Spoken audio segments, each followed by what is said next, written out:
یہ ہمارے محافظ ہیں. مجھے دکھ ہو رہا ہے, مجھے دکھ ہو رہا ہے کہ میں ان لوگوں کو کیسے ڈیفینڈ کروں گا. میں کیسے کہوں گا کہ آزاد کشمیر پولیس دنیا کی بہترین پولیس ہے.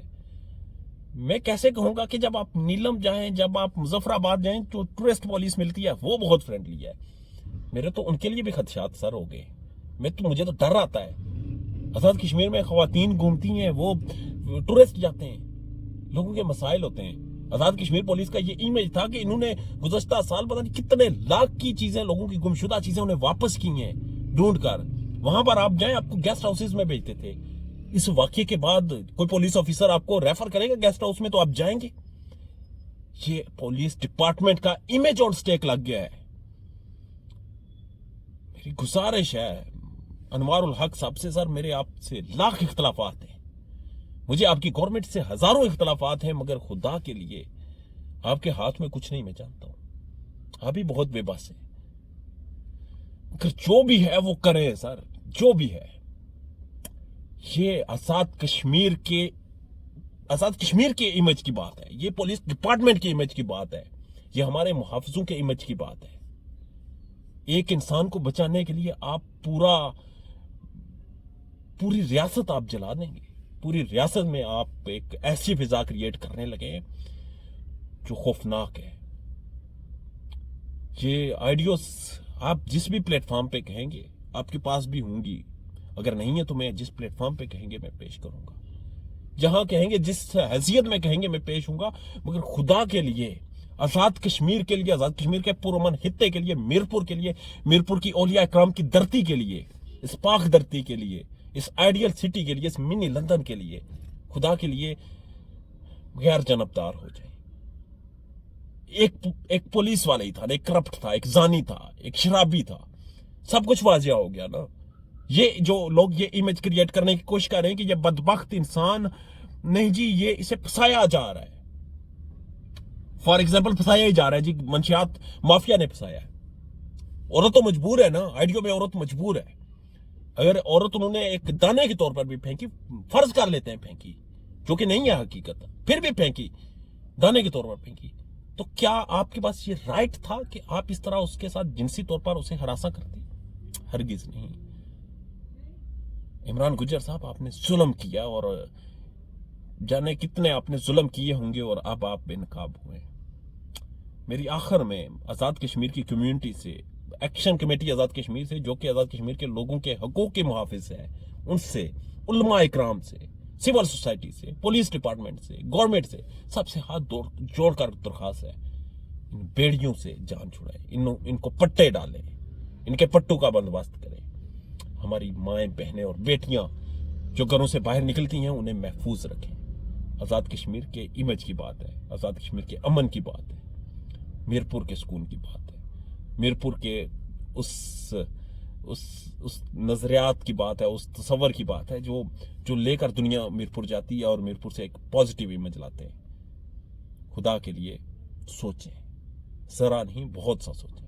اجازت دیجیے, اللہ نے کے بعد.